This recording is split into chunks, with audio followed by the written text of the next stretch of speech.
My wife arrived with her new young boyfriend and a 4-year-old child. Wife, sign these divorce papers and leave now. My daughter, what? You really don't know. She showed my wife a letter, and my wife and her new boyfriend suddenly went pale.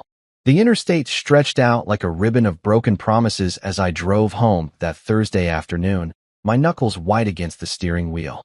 3 weeks on the road, dealing with supply chain nightmares in Cleveland, and all I wanted was to collapse into my favorite recliner with a cold beer and maybe catch the tail end of whatever game was on. Hell, I would have settled for one of those cheesy cooking shows Naomi always had running in the background. At 46, I'd learned to appreciate the simple things, the predictable rhythm of suburban life, the sound of Ava's music drifting down from upstairs, even Naomi's occasional complaints about the neighbor's dog. My name is Marcus Fielding, and if you'd asked me that morning what my biggest problem was, I probably would have said something about the rising cost of diesel fuel or how my lower back was acting up again. I thought I had it all figured out, you know? Not rich, not poor, just comfortably average. A decent house in a decent neighborhood where people still waved when they passed each other on their morning jogs. Naomi and I had been married for 18 years. Sure, we'd hit some rough patches like any couple, but we always worked through it. At least, that's what I told myself during those long drives between cities. The logistics business had been good to me. Nothing glamorous, just moving stuff from point A to point B, making sure the right products ended up in the right warehouses at the right time. It meant a lot of travel, a lot of nights in generic hotel rooms with paper-thin walls and continental breakfasts that all tasted the same. But it paid the bills, put Ava through her private school, and kept us comfortable. Naomi used to joke that I was like a traveling salesman from the old days, except instead of selling vacuum cleaners, I was selling efficiency. She used to joke about a lot of things. Pulling into our driveway, I noticed a beat-up Honda Civic parked where I usually left my truck.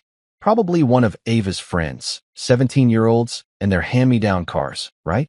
I grabbed my duffel bag from the passenger seat and trudged up the front steps, already rehearsing my dad jokes about whatever boy was brave enough to visit while I was away.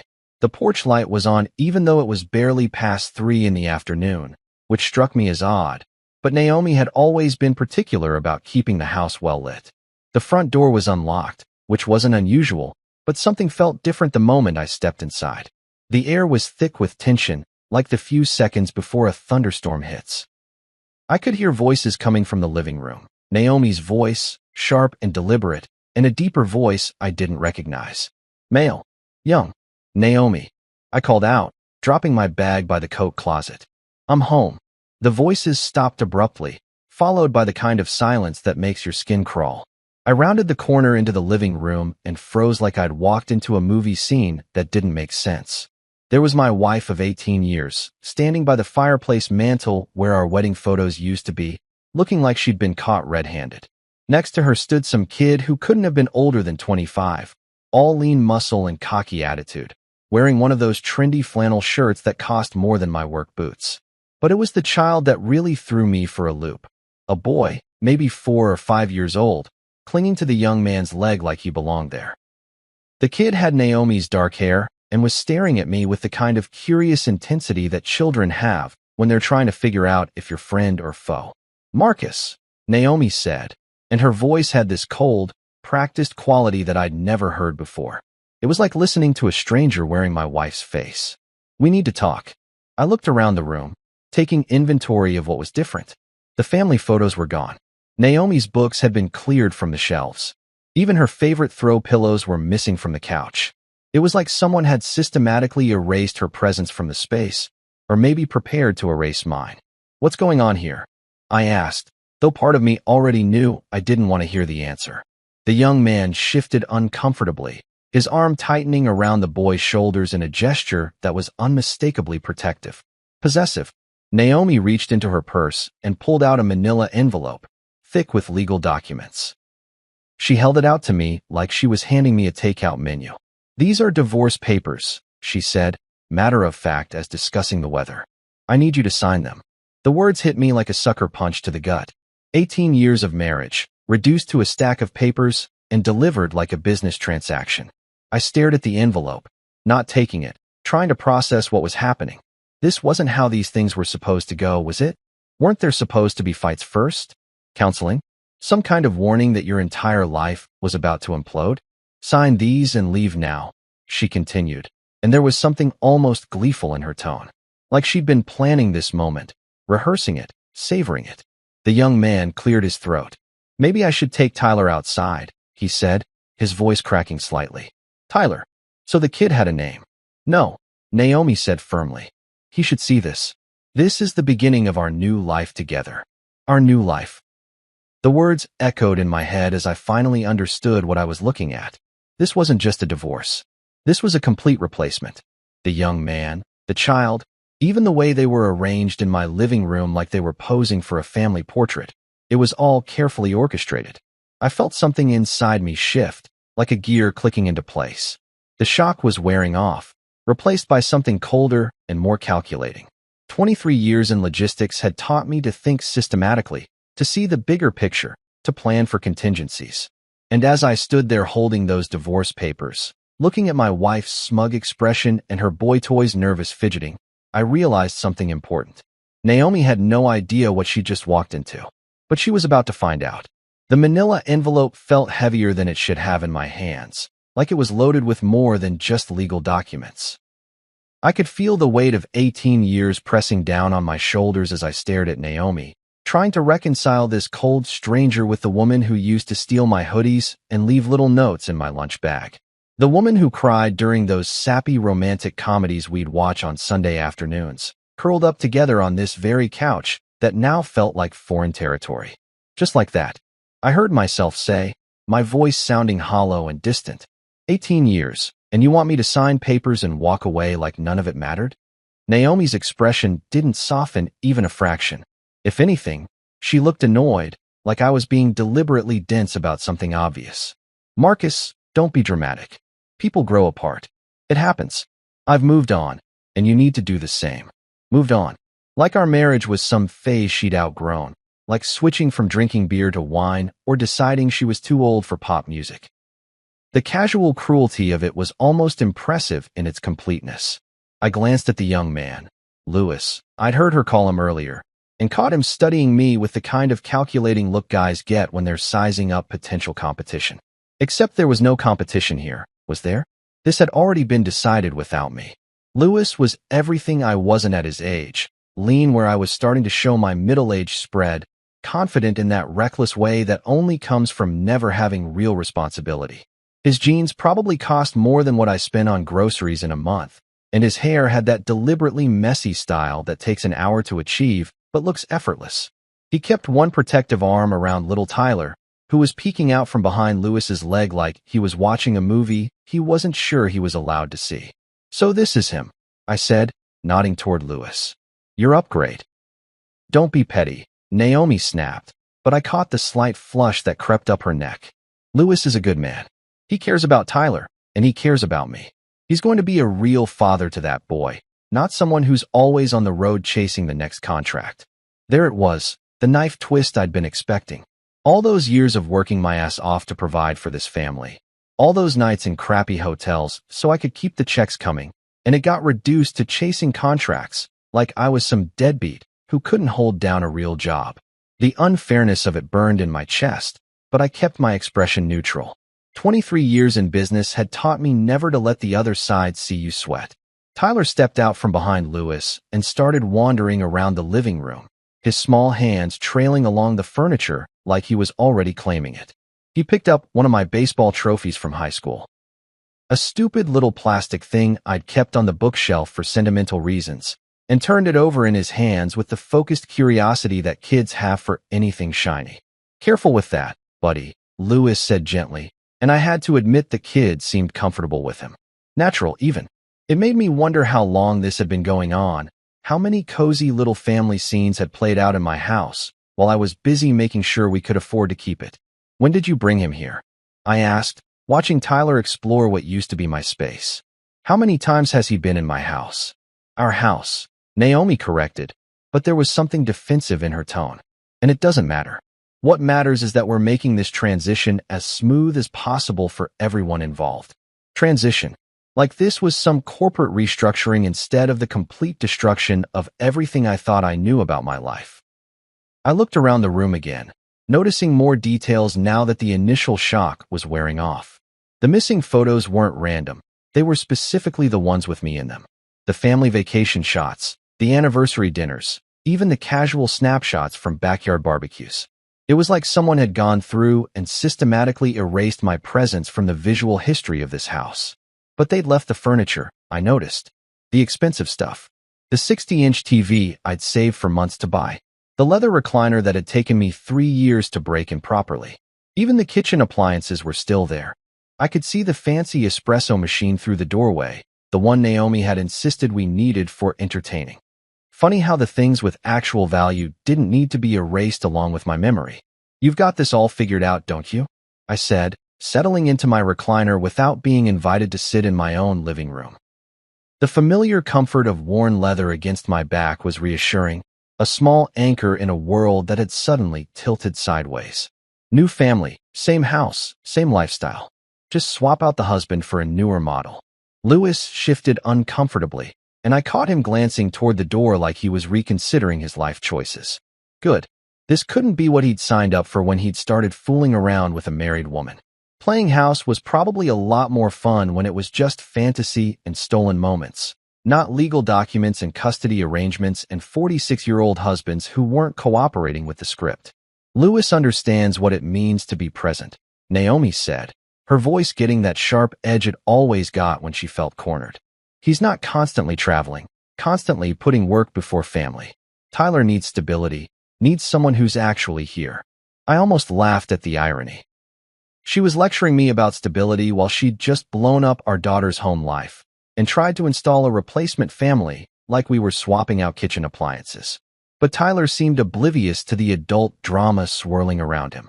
He'd moved on from my trophy to the remote control, pressing buttons and watching the TV channels flip by with the delighted fascination of a kid who'd discovered a new toy.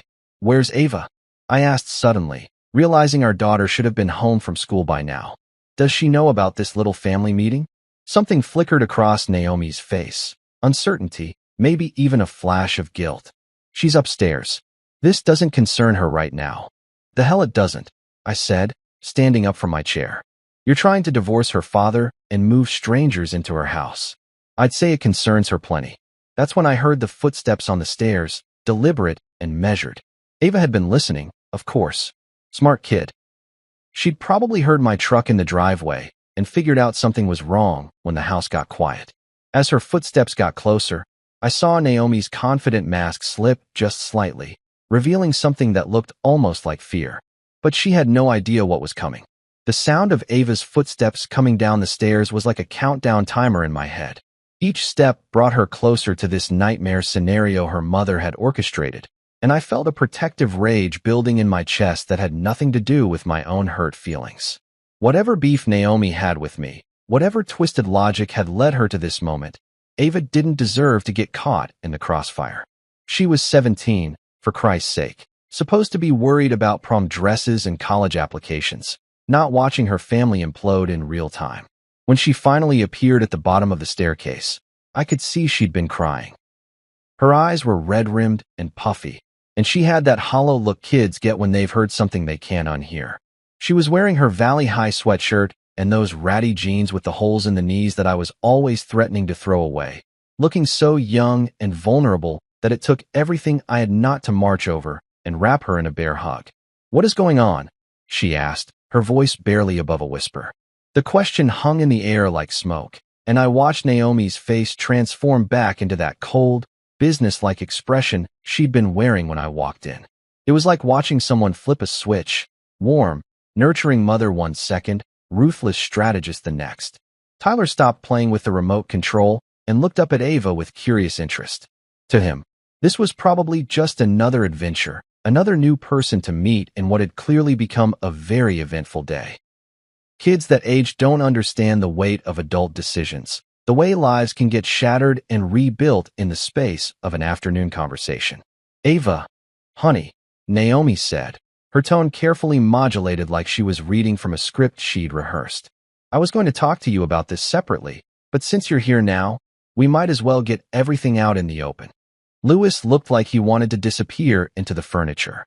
The kid had probably thought he was getting involved with some unhappy housewife looking for excitement, not signing up for a full-scale family drama with teenagers and custody battles.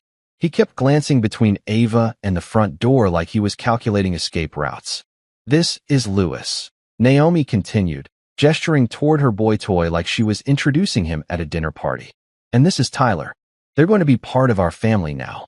The casual way she said it, like she was announcing we'd gotten a new pet, made my blood pressure spike. Our family. Like she had any right to redefine what that meant without consulting the other people who actually lived here. Ava stared at Louis and Tyler with the kind of stunned disbelief I'd probably been wearing a few minutes earlier. "Part of our family," Ava repeated slowly, like she was testing how the words tasted. "What about Dad?" "Your father and I are getting divorced," Naomi said matter-of-factly. "It's time he left, so we can all move forward with our lives." That's when I saw something shift in Ava's expression. The shocked, hurt little girl disappeared, replaced by someone I barely recognized, someone with steel in her spine and fire in her eyes. She looked exactly like her mother used to look when she was gearing up for a fight, back when Naomi still had fight left in her. "Move forward," Ava said, her voice getting stronger. "Mom, do you have any idea what you're doing?" "I'm doing what's best for all of us," Naomi replied, but there was a defensive edge creeping into her tone. "You'll understand when you're older. Sometimes marriages just run their course." Louis shifted uncomfortably, still holding Tyler's hand, but looking like he was reconsidering every life choice that had led him to this moment. The kid was smart enough to sense the tension even if he didn't understand the details. His cocky confidence from earlier was evaporating fast, replaced by the dawning realization that he'd stepped into something way more complicated than he'd bargained for. "When I'm older," Ava repeated, and there was something almost dangerous in her laugh. "Mom, I'm 17, not 7. I know exactly what's going on here." She took a step closer to Naomi, and I could see her hands trembling, not with fear, but with barely controlled anger. My daughter had always been sharp, always been able to see through bullshit with the kind of clarity that adults spend years trying to recover. But this was different. This was personal. "You think you can just replace Dad with some random guy and his kid, and we'll all play happy family?" Ava's voice was rising now, all pretense of calm evaporating. "You think you can rewrite our entire lives because you decided you wanted something different?" "Ava, you need to calm down," Naomi said, but her authoritative tone wasn't working anymore. The power dynamic in the room was shifting, and everyone could feel it. "No, Mom, you really don't know, do you?" Ava said, and there was something almost pitying in her voice now. She reached into her back pocket and pulled out a folded piece of paper, official-looking, with that cream-colored stationery that expensive lawyers use. The moment Naomi saw that letter, the color drained from her face so fast I thought she might pass out. Her confident mask cracked completely, revealing something raw and panicked underneath. Louis looked between them with growing alarm, clearly realizing that whatever was in that letter, it wasn't part of the plan. "Ava," Naomi whispered, her voice barely audible. "Where did you get that?" My daughter held up the letter like it was a winning lottery ticket, and for the first time since I'd walked into this nightmare, I felt a spark of hope. Whatever Ava had in her hands, it was about to change everything. "Aunt Eloise sent it to me last month," Ava said, her voice steady as a rock. "Right before she died. She wanted to make sure I knew what was in her will." And just like that, the entire game changed. The silence that followed Ava's words was deafening. I could hear the tick of the grandfather clock in the hallway, the one Naomi had inherited from her Aunt Eloise 3 years ago, counting out the seconds like a metronome. Naomi stood frozen by the fireplace, staring at that cream-colored letter in our daughter's hands like it was a loaded gun pointed at her chest. And maybe, in a way, it was. Aunt Eloise. Even hearing her name brought back a flood of memories. Eleanor Catherine Morrison, everyone called her Eloise, had been Naomi's saving grace after her parents died in that car accident when she was 12. Eloise had swooped in like some kind of fairy godmother, taking Naomi from foster care hell and giving her a real home, a real chance at life. She was the woman who taught Naomi how to balance a checkbook, how to drive stick shift, how to stand up for herself in a world that didn't always give a damn about orphaned kids. For years, Eloise had been like a second mother to both of us. She was the one who helped us with the down payment on this house, who babysat Ava when she was little, who showed up with casseroles whenever life got tough. She was family in the truest sense of the word, not because she had to be, but because she chose to be. And when she got sick with cancer 2 years ago, Naomi had been devastated. But something had changed between them in those final months. Naomi had started visiting less, making excuses about work and commitments. She'd gotten snippy whenever I brought up Eloise's condition, brushing off my suggestions that we should spend more time with her while we still could. I'd chalked it up to grief. Some people handle impending loss by pulling away, protecting themselves from the inevitable pain. Now, looking at Naomi's pale face and shaking hands, I was starting to wonder if there had been more to it than that. "Let me see that," Naomi said, reaching for the letter with trembling fingers. But Ava stepped back, holding the document protectively against her chest. "I don't think so, Mom," Ava said, her voice steady but cold. "I think everyone should hear this at the same time." Louis had gone completely silent, his arms still around Tyler, but his attention laser-focused on the unfolding drama. The poor bastard was probably starting to realize that whatever he'd gotten himself into was way more complicated than a simple affair with a lonely housewife. Tyler, oblivious to the adult tension, had wandered over to the bookshelf and was now pulling down random volumes, creating a small pile on the carpet. "Ava, please," Naomi whispered, and for the first time since I'd walked into this nightmare, she sounded genuinely afraid. "There are things you don't understand." "Oh, I understand plenty," Ava cut her off. "I understand that Aunt Eloise always worried you were too selfish to be trusted with real responsibility. I understand that she spent the last 2 years watching you pull away from everyone who loved you. And I understand that she was smart enough to do something about it." She unfolded the letter with deliberate care, smoothing out the creases like she was handling a priceless artifact. The paper rustled in the sudden quiet, and I found myself holding my breath without realizing it. Whatever was in that letter, it was about to change everything. I could feel it in my bones. "This is from Morrison, Peterson and Associates," Ava began, her voice taking on the formal cadence of someone reading legal documents. "Aunt Eloise's law firm. It's dated 6 weeks before she died." Naomi made a small, strangled sound, but Ava kept reading. "Dear Ava," she continued, "your Aunt Eloise asked us to send you a copy of her final will and testament, along with this explanatory letter. She wanted to ensure that you understood her intentions and the reasoning behind her decisions." Louis shifted nervously, and I caught him glancing toward the front door again. Smart kid, he was starting to smell trouble. Tyler, meanwhile, had discovered my collection of old National Geographic magazines and was flipping through one with the focused intensity that only children can muster. "The house at 1247 Maple Street," Ava read, her voice getting stronger. "Along with all furnishings, the investment portfolio valued at approximately $400,000, and the remainder of my estate, I leave jointly to my beloved great-niece Ava Fielding and her father, Marcus Fielding." The words hit me like a physical blow. $400,000. I'd known Eloise was comfortable. She'd owned her own home, lived modestly but well, but I'd had no idea she'd accumulated that kind of wealth. More importantly, she'd left it to Ava and me, not Naomi. The woman who'd raised her, who'd been like a daughter to her for over 30 years, had been deliberately excluded from her inheritance. "There's more," Ava said, and her eyes found mine across the room. There was something like grim satisfaction in her expression, tempered by what looked like genuine sadness. "It gets really interesting." Naomi had sunk into the chair by the window, her face buried in her hands. She looked like she was trying to disappear, to somehow will herself out of existence rather than face whatever came next. Louis stood behind her uncertainly, clearly out of his depth, and probably wishing he'd never heard of Naomi Fielding. However, Ava continued reading. "This bequest comes with one important condition. Should Naomi choose to abandon her family, through divorce, separation, or any other means, before Ava's 18th birthday, she shall receive nothing from my estate. Not $1, not one piece of furniture, not even the china set that belonged to her grandmother." The grandfather clock chimed 4 o'clock, and the sound seemed to echo through the suddenly charged atmosphere.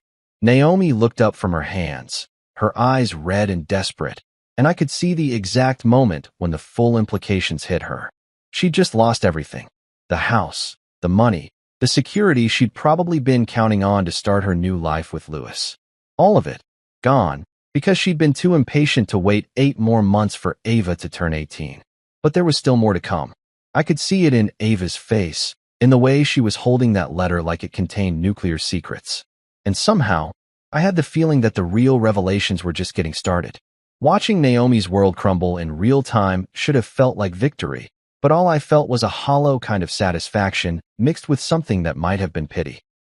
This was the woman I'd loved for 18 years, the mother of my child, and she was falling apart in front of strangers she'd brought into our home. But as I stood there in my own living room, listening to the grandfather clock tick away the seconds of her destroyed plans, I realized something important. This hadn't been luck or coincidence. This had been strategy. You want to know the really beautiful part about all this? I said, finally breaking the stunned silence that had settled over the room like a heavy blanket. Everyone turned to look at me. Naomi with desperate hope, Louis with growing alarm, Ava with curious anticipation, and even little Tyler paused in his magazine, browsing to glance up. I walked over to the window where Naomi sat slumped in defeat and looked down at her. Up close, I could see the fine lines around her eyes that hadn't been there when we got married. The way her carefully styled hair was starting to fall out of place, the expensive manicure that was already showing chips at the edges. She looked older than her 43 years, worn down by whatever guilt and stress had been eating at her during the months she'd been planning this betrayal. The beautiful part, I continued, is that I saw this coming from a mile away. Naomi's head snapped up, her eyes wide with something between shock and fear. What are you talking about? Come on, Naomi. Give me some credit. 23 years in logistics teaches you to pay attention to patterns, to notice when things don't add up. I started pacing, feeling more energized than I had in months. The late-night text you thought I didn't see. The sudden interest in going to the gym. The way you started picking fights over stupid shit, like you were trying to justify something to yourself. Louis shifted uncomfortably, probably starting to realize that his role in this drama wasn't as secret as he'd thought. Tyler had abandoned the magazines and was now exploring the entertainment center, pressing random buttons on the stereo system and creating little bursts of static. But the real tell, I said, turning back to Naomi, was how you started treating Aunt Eloise. The woman who saved your life, who gave you everything you needed to become the person you are, and suddenly you couldn't be bothered to visit her while she was dying. That's when I knew something was seriously wrong. The memory of those conversations with Eloise came flooding back. She'd called me one evening about 8 months ago, her voice thin and tired from the chemo treatments. She'd been worried about Naomi, she said. Worried about the distance, the coldness, the way her beloved niece seemed to be pulling away just when family should have mattered most. So I went to see her. I continued, watching Naomi's face go from pale to gray. Not behind your back. I told you I was going to visit her that weekend, remember? You said you were too busy with some work project to come along.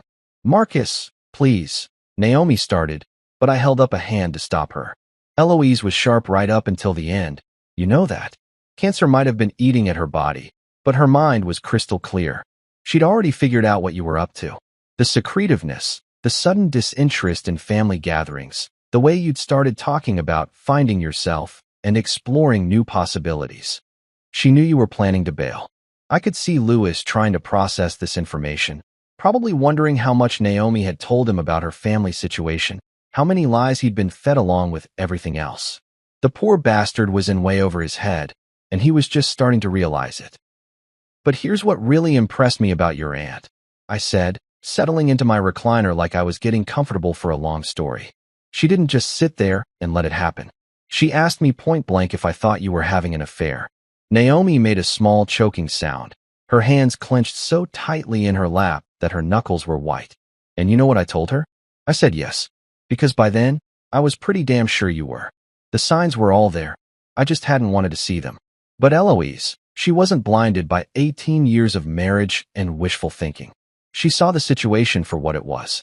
Ava was watching this unfold with fascination, still holding that letter like it was her ace in the hole.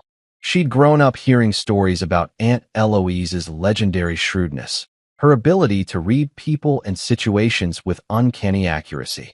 Apparently, Those skills had remained intact right up until the end. So we made a plan, I said simply. Eloise had already been thinking about updating her will anyway. She wanted to make sure Ava would be taken care of if something happened to both of us. But when I confirmed her suspicions about your behavior, she decided to add a little insurance policy. The abandonment clause, Ava said quietly, and I nodded. Exactly.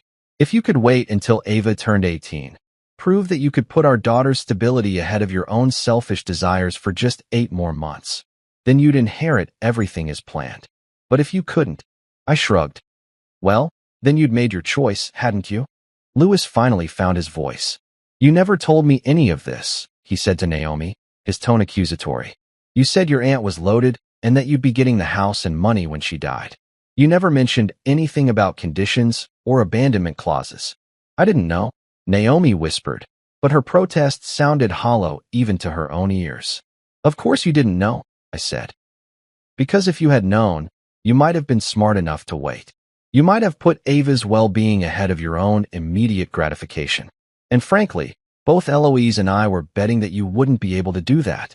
The clock chimed 4:30, and Tyler looked up from the stereo with interest, like he was just noticing that time was passing.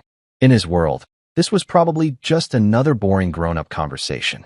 He had no idea that he was witnessing the systematic destruction of the life his mother and Louis had planned together. But I wasn't done yet. Not even close. The leather portfolio had been sitting in my truck for 3 weeks, waiting for this moment. I'd carried it with me on every business trip, every late-night drive home, like a talisman against the inevitable confrontation I knew was coming. While Naomi had been planning her grand betrayal, I'd been quietly building my own case, piece by methodical piece. 23 years in logistics had taught me that preparation was everything. You don't wait for problems to find you. You anticipate them and have solutions ready. I walked out to the truck with deliberate calm, aware that every eye in the room was following my movements. Through the living room window, I could see Naomi twisted around in her chair, watching me with the kind of desperate attention people reserve for potentially catastrophic news. Louis had moved closer to Tyler, probably some protective instinct kicking in as he sensed the situation spiraling further out of control. Only Ava seemed relaxed, still holding Aunt Eloise's letter like she was enjoying the show. The portfolio felt substantial in my hands as I walked back inside. Not just the physical weight of documents and photographs, but the weight of months of careful investigation, of sleepless nights spent connecting dots and building a case that would hold up in any courtroom in the country. I'd learned a long time ago that in business, emotions didn't matter. Facts mattered. Evidence mattered. And I had plenty of both. What's that? Louis asked as I set the portfolio on the coffee table with deliberate ceremony. His voice had gone up about half an octave, and I could see sweat beading on his forehead despite the cool afternoon air coming through the windows. This, I said, unzipping the leather case, is what we call due diligence. The first document I pulled out was a thick manila folder labeled photographic evidence in my neat block lettering. I'd always been methodical about record keeping, receipts, contracts, correspondence, but this investigation had required a different kind of documentation, the kind that would make a divorce attorney salivate and a cheating spouse's knees go weak. Let's start with the basics, I said, opening the folder to reveal a series of 8x10 color photographs. The quality was excellent. I'd invested in a good camera with a telephoto lens, nothing too fancy, but professional enough to capture clear, undeniable images. Here we have Naomi and Louis at the Riverside Inn on March 15th. That was a Tuesday, if memory serves. I was supposedly in Pittsburgh closing a contract with a steel supplier. I held up the photograph so everyone could see it clearly. Naomi and Louis were walking hand in hand across the hotel parking lot, both looking relaxed and happy in that way people do when they think they're getting away with something. Naomi was wearing that blue dress she claimed was for work meetings, and Louis had his arm around her waist with casual familiarity. March 22nd, I continued, pulling out another photo. Same hotel, different angle. And here's April 3rd, April 10th, April 24th. I laid the photographs out on the coffee table like playing cards, creating a timeline of their affair that was as undeniable as it was damaging. Naomi had gone completely white, her hands pressed against her mouth like she was trying to hold back words, or maybe just hold back from being sick. Lewis was staring at the photos with the horrified fascination of someone watching a car accident in slow motion. How did you? Lewis started, but I cut him off. How did I know where to find you? That's the beautiful thing about modern technology. I pulled out another folder, this one labeled electronic surveillance. Text messages, email records, credit card statements, GPS tracking from your phone. Amazing what you can find when you know where to look and you have the right resources. That wasn't entirely true. I'd hired a private investigator named Rodriguez who specialized in matrimonial cases. Former cop, knew all the tricks, and worth every penny of the $5,000 I'd paid him over the past 4 months. But letting them think I'd managed all this surveillance myself seemed more intimidating.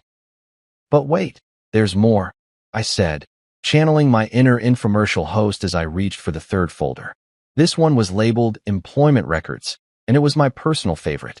Luis Martinez, age 24, currently employed by Hartwell Logistics Solutions as a junior account coordinator.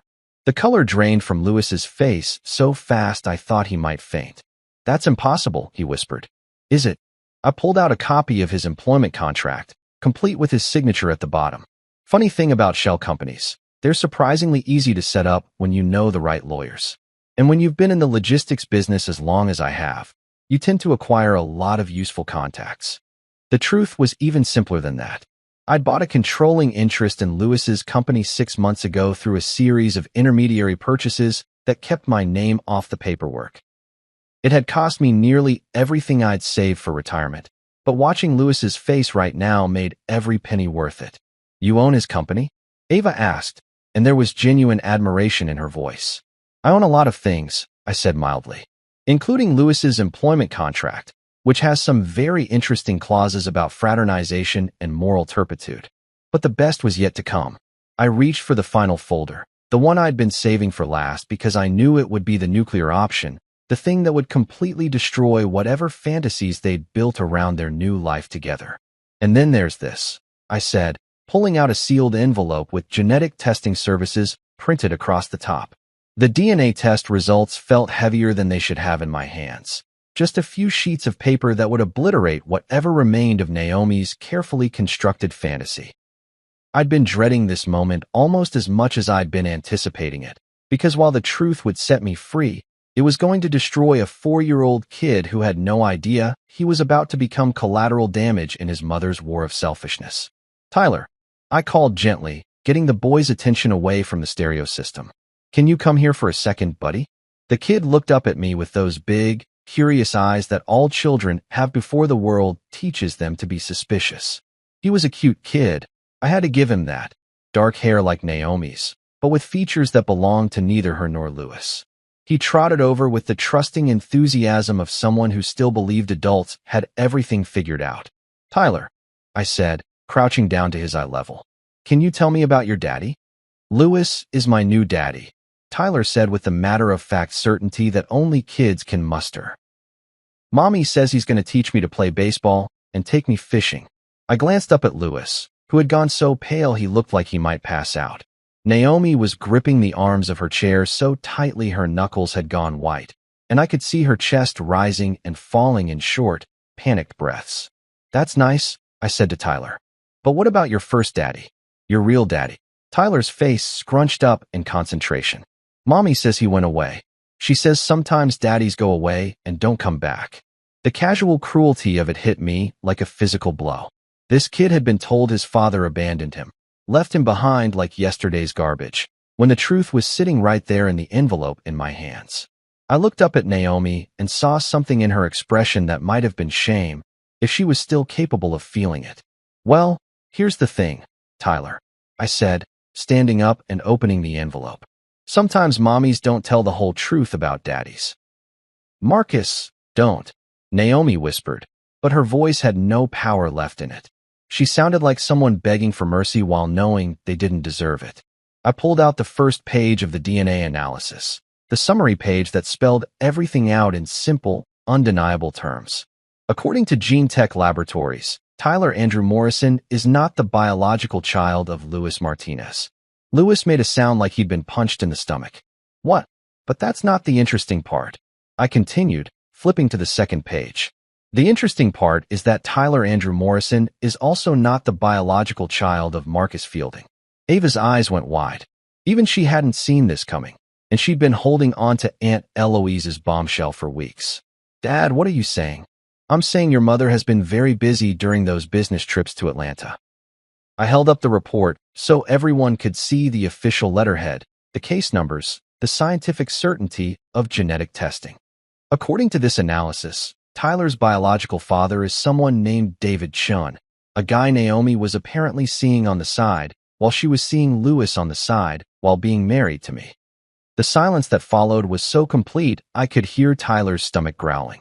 The poor kid was probably getting hungry, completely oblivious to the fact that his entire world was being dismantled around him. He looked between the adults with growing confusion, sensing the tension but not understanding its source. That's impossible, Lewis said, but his voice cracked on the word impossible. Naomi told me. Naomi told you a lot of things, I interrupted. She told you she was unhappily married. She told you Tyler was her son from a previous relationship. She told you she'd inherit money and property when her aunt died. She told you I was some workaholic who didn't deserve her. How much of any of that turned out to be true? Lewis looked at Naomi like he was seeing her for the first time, and maybe he was. The woman who'd seduced him with promises of a ready-made family and financial security had just been revealed as someone who couldn't keep track of her own lies, let alone deliver on her promises. This is insane, Naomi said, finally finding her voice. Her face was flushed now, anger replacing the shock and fear. This is my house. I've lived here for 15 years. You can't just... Actually, I can, I said, reaching into the portfolio one more time. Because this was never your house. The deed to 1247 Maple Street was printed on heavy paper stock, the kind that government offices use for official documents. I unfolded it carefully, like I was handling a historical artifact, which in a way I was. It was the document that proved who really owned the roof over our heads.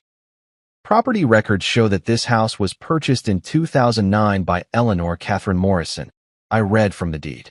Upon her death, ownership transferred to the beneficiaries named in her will, specifically Ava Fielding and Marcus Fielding.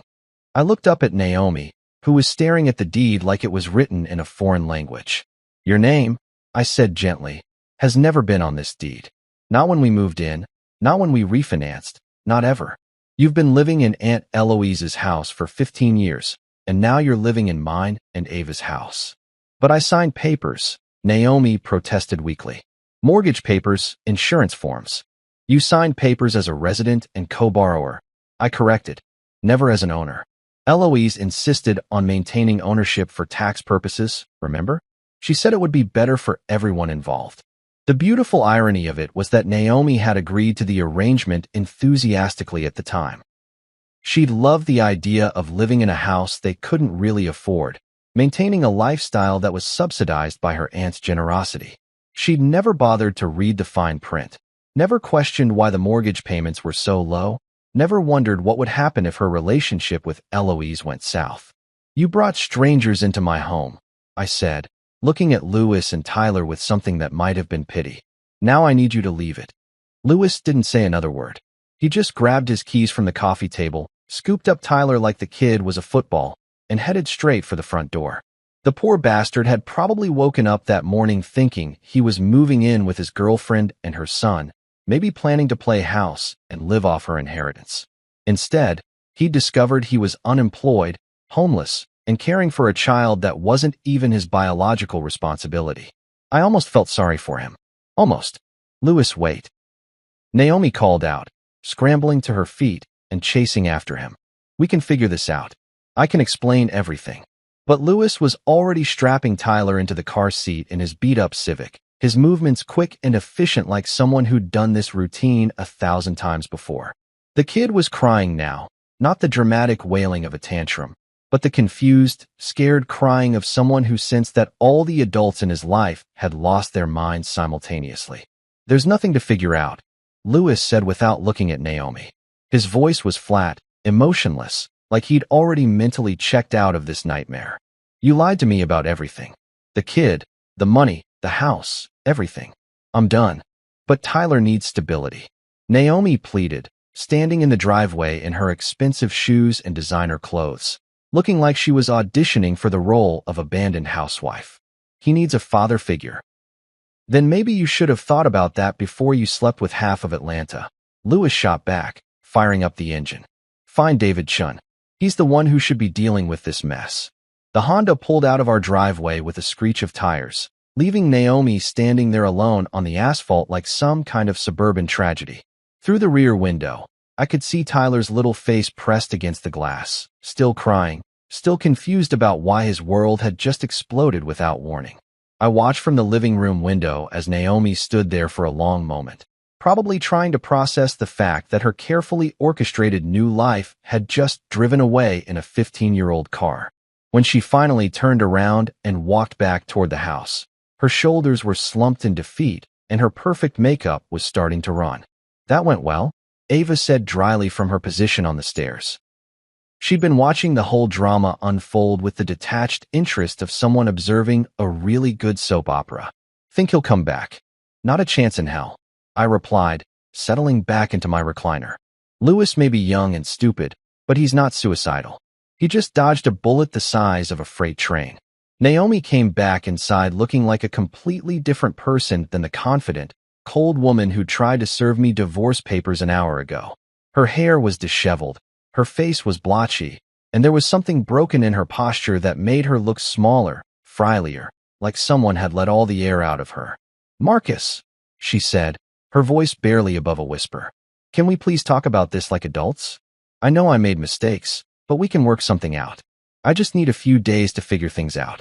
A few days. Like this was some minor inconvenience instead of the complete destruction of our marriage and family.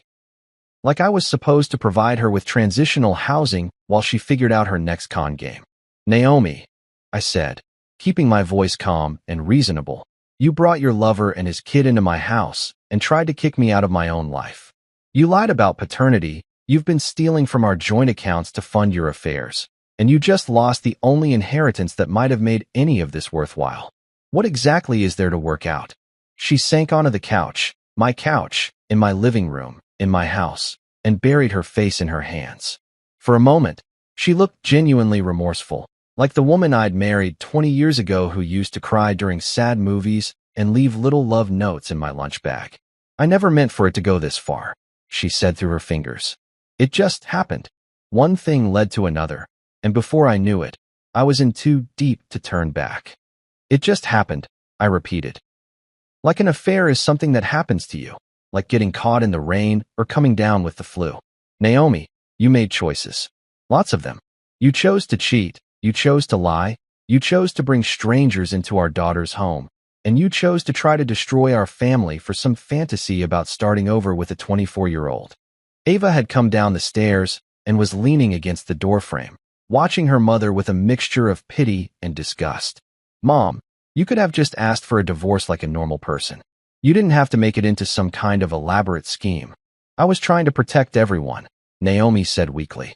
"I thought if I could make a clean break, get established with Lewis, maybe we could all move on without anyone getting hurt." "Protect everyone," I said. "By lying to your lover about whose kid he was raising. By lying to your husband about where you were going and what you were doing. By lying to your daughter about the state of her family. Yeah, that's some real protective behavior right there." The fight had gone out of her completely. She sat there on my couch like a deflated balloon, all the arrogance and smugness drained away, leaving behind just a middle-aged woman who'd gambled everything on a fantasy and lost it all. "I filed the divorce papers 3 weeks ago," I said quietly. "Full custody of Ava, no alimony, no asset division. Based on abandonment, adultery, and fraud. My lawyer says it's pretty much a slam dunk." Naomi's head snapped up. "You can't do that. I have rights." "You have the right to contest it in court," I interrupted. "And I have about $40,000 worth of evidence that says you'll lose.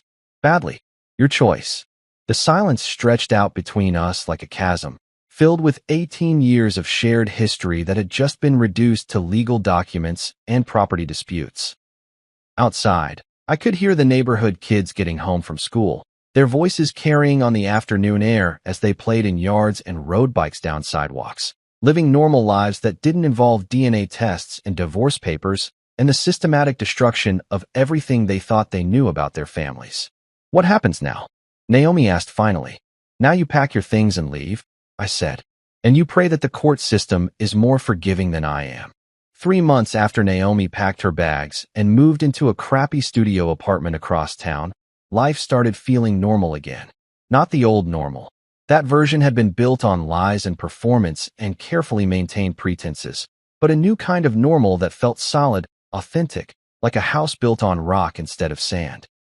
Ava and I settled into routines that actually made sense, cooking dinner together most nights, watching movies without having to worry about someone's mood swings or mysterious phone calls. The divorce proceedings had been as brutal as I'd predicted. Naomi's lawyer tried to play the victim card, painting her as a woman driven to desperate measures by an emotionally absent husband. But when Rodriguez testified about the surveillance evidence, when the DNA results were entered into the record, when the courts saw the financial records showing her systematic deception, the judge wasn't buying what they were selling. The final decree gave me full custody of Ava, awarded me the house and all assets, and left Naomi with nothing but her personal belongings and a mountain of legal debt. The community reaction had been swift and merciless. In a town where everyone knew everyone else's business, Naomi's spectacular fall from grace became the kind of cautionary tale that people would be talking about for years. Former friends crossed the street to avoid her. Her book club kicked her out. Even her hairdresser started claiming she was too booked to fit Naomi into her schedule. But it was Ava who really impressed me during those months. Instead of falling apart or rebelling or any of the things you'd expect from a teenager whose family had imploded, she threw herself into her schoolwork with laser focus. She finished her senior year with a 4.2 GPA, got accepted to Columbia with a partial scholarship, and started making plans for her future like someone who'd learned that the only person you could really count on was yourself. Dad, she said one evening as we cleaned up after dinner, I want to write about what happened. I looked up from loading the dishwasher. Write about it how? Like a blog post. Maybe an article for the school newspaper. Something about what it's like when your mom tries to replace your entire family. She was scrubbing a pot with more energy than it required, working through her thoughts with her hands. I keep thinking about other kids who might be going through something similar, you know? Like maybe hearing about someone else's experience would help them feel less alone. The idea made me nervous, putting our family's dirty laundry out there for everyone to see, turning our pain into content. But looking at Ava's face, seeing the determination there, I realized this wasn't about revenge or attention-seeking. This was about processing trauma, about taking something ugly and turning it into something that might help other people. You sure you're ready for that kind of exposure? I asked. Once it's out there, you can't take it back. I'm sure, she said firmly. And besides, it's not like people don't already know what happened. At least this way, I get to tell the real story instead of letting people make up their own versions. She published the blog post 2 weeks later, titling it, How My Mom Tried to Replace Me. The writing was raw, honest, and surprisingly mature. She talked about the confusion of discovering her mother's betrayal, the anger at being treated like collateral damage, and the strange relief of finally understanding why their family had felt so unstable for so long. The post went viral within days. Shares, comments, media requests. Suddenly Ava was fielding calls from talk show producers and magazine editors who wanted to hear more of her story. A literary agent reached out about turning the experience into a book. Most importantly, she started getting messages from other teenagers who'd gone through similar family upheavals, kids who felt like they were drowning in adult drama and needed to know they weren't alone. I got offered an internship, she told me one afternoon, waving her phone excitedly. At Hearst Media, they want me to write more pieces about family dynamics and teen perspectives on divorce. As for me, I'd started writing again. Something I hadn't done since college, when I'd had dreams of being the next great American novelist before reality and bills and responsibilities took over. Now, with the house quiet in the evenings and my future suddenly wide open, I found myself staying up late with black coffee and a laptop, working on what might eventually become a book about second chances and starting over at middle age. The letters started coming about 6 months after the divorce was finalized. First through the mail, handwritten notes on cheap stationery that reeked of desperation and drugstore perfume. Then emails to my work account, somehow bypassing the filters I'd set up. Finally, messages delivered through old mutual friends who thought maybe enough time had passed. Maybe I'd be willing to listen to Naomi's side of the story. She wants to explain. Linda Morrison told me over coffee, Linda being Naomi's cousin and apparently the designated messenger. She says there were things you didn't understand, circumstances that made her feel trapped. I set down my coffee cup and looked at Linda with the kind of patience you reserve for people who mean well, but just don't get it. Linda, she brought her boyfriend and his kid into my house and tried to kick me out. What exactly is there to understand? The explanations kept coming anyway. Through text messages that somehow made it past my blocked numbers. Through voicemails left on Ava's phone when Naomi couldn't reach mine. Always the same theme. She'd made mistakes, she'd been confused, she deserved a chance to make things right. We never replied. It became a running joke between Ava and me, actually. Every time another pathetic attempt at communication arrived, we'd toss it in what we called the Naomi file, a shoebox in the kitchen where we collected all her desperate attempts at relevance. The box filled up pretty quickly. Some people don't deserve second chances, Ava said one night as we sat on our apartment balcony in Manhattan, looking out at the city lights. She was home from Colombia for winter break, more confident and self-assured than ever, her internship having turned into a full-time offer after graduation. They need to learn from losing the first one. The wisdom in that statement hit me hard. My daughter, barely 19 years old, had figured out something that had taken me decades to understand. Not everyone deserves forgiveness. Not every relationship can be salvaged. Sometimes the healthiest thing you can do is walk away and never look back. I finished the first chapter of my novel that night, sitting at my desk with the city sprawling out below me like a carpet of possibilities. The story was about a man who thought he'd lost everything, only to discover he'd actually gained his life back. Fiction, of course, but based on some pretty solid truth. As I typed the final sentence and saved the file, I realized something profound. I hadn't lost a wife in that suburban living room 18 months ago. I'd gained my freedom.